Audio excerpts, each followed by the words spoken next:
Hello and welcome to the Radioactive Rant. My name is Lawrence Odie. I am the host. Well, people, it's upon us. Tomorrow, James Comey is going to testify. Man, the whole world is watching this. I listened today to Coates and the Admiral. That was, oh man, that was ridiculous. That was sad. It wasn't horrifying. It was sad, baby. I cannot talk about that. I cannot talk about an ongoing investigation.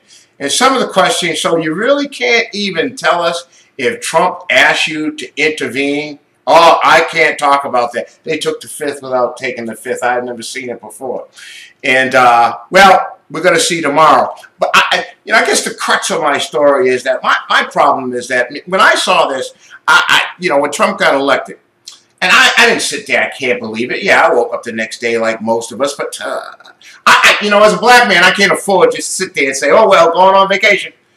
I had to get involved.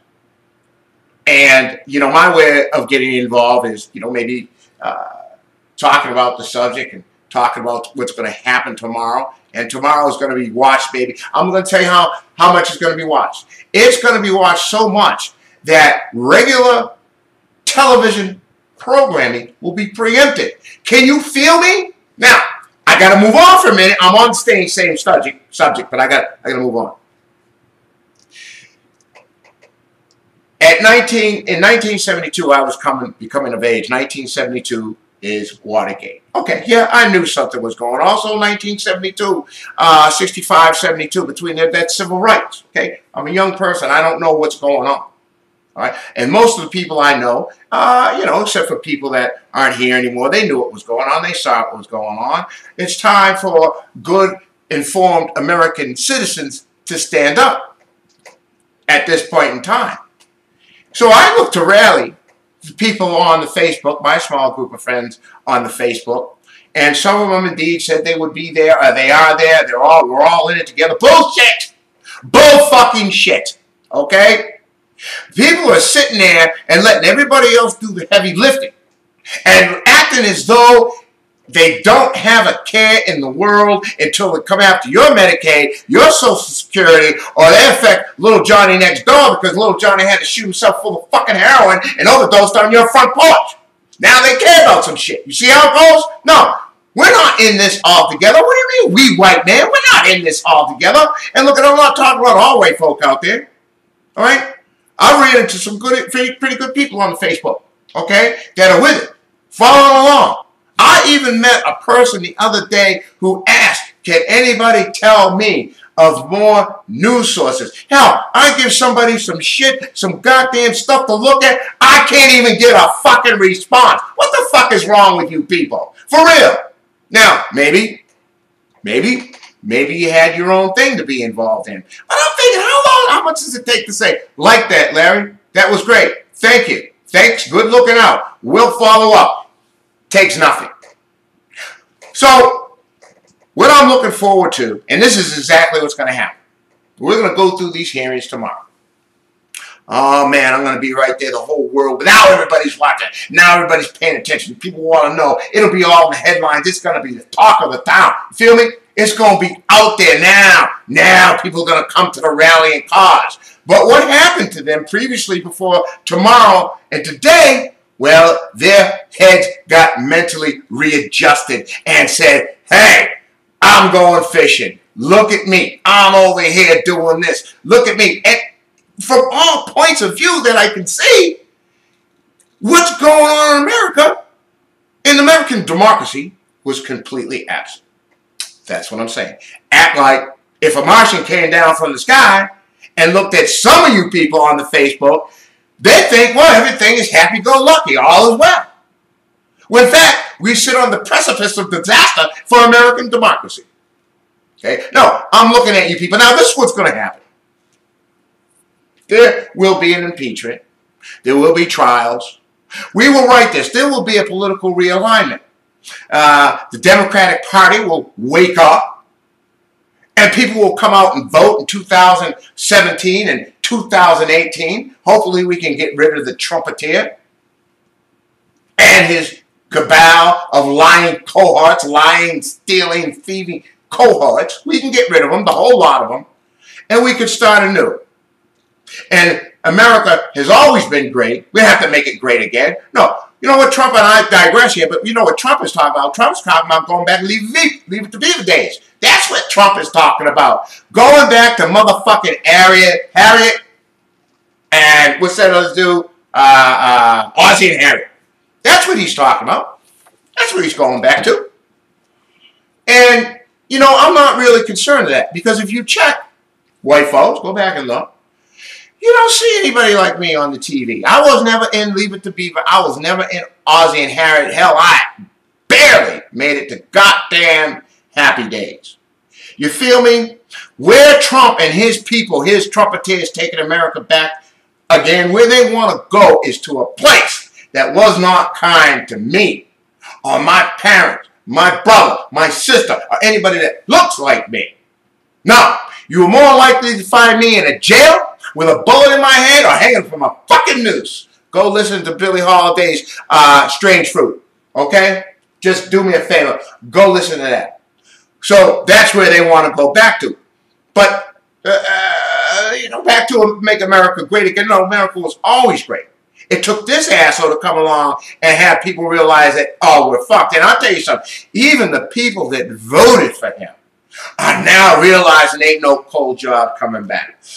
Excuse me. Ain't no goddamn cold jobs coming back. My Medicaid, they're going to fuck with that. They're going to fuck with my Social Security. They're doing it right now. Right now, those white folks in Virginia, up in Appalachia, and in the Bible Belt, and all down below the Mason-Dixon line are thinking, oh, what have I fucking done?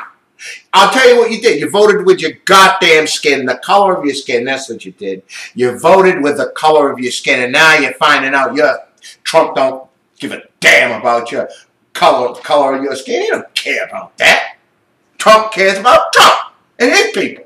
You weren't ever part of that. There were no cold jobs coming back. And anything now, all these kids, well, people talking about, oh, heroin, don't hate the addict, hate the drug. Oh, bullshit.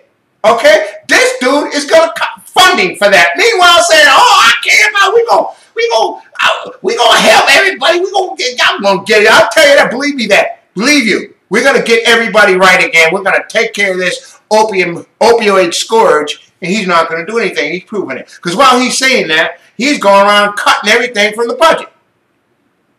So tomorrow, we get to see testimony from James Comey, and we can get on with this stuff. But you know, I went a bit too far. What I want to say, what I'm going to say here is that after this whole impeachment, this indictment comes to, and some people do the perp walk, you know, think about Flynn, do the perp walk and get sent to jail.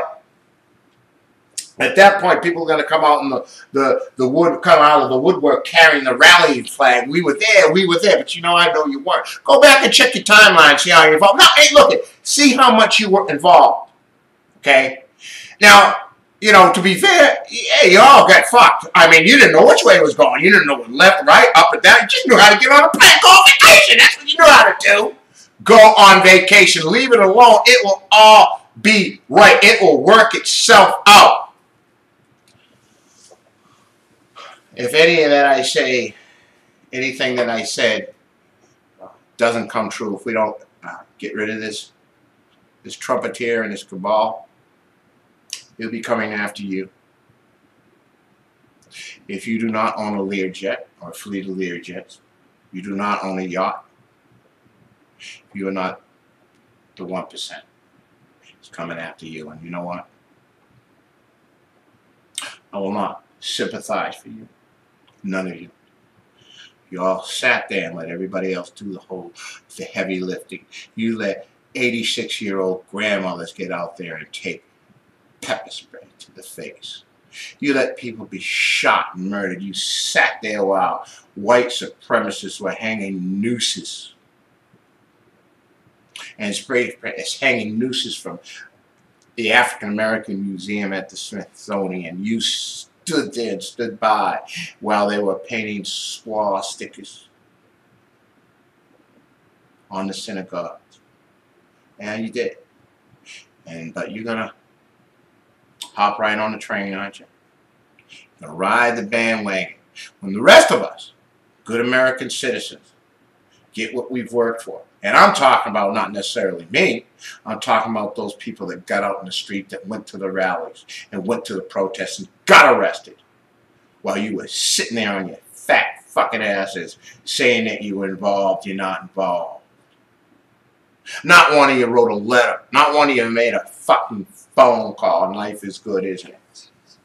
But thanks to a few of us, or maybe we're the majority, I don't know, the majority of Americans who stood up and says, we're not taking this. Indivisible.com. People who ask, I want to know more, those people. Those those are the people I was looking for. When this comes down, and after the shockwave of tomorrow, you'll be standing there waving your flag saying, ain't America great? And I'm going to be sitting right there and saying, fuck you. I know what you did. You did nothing. Are you proud? That's all for the day. Have a nice week. Have a nice life. Radioactive Rant out.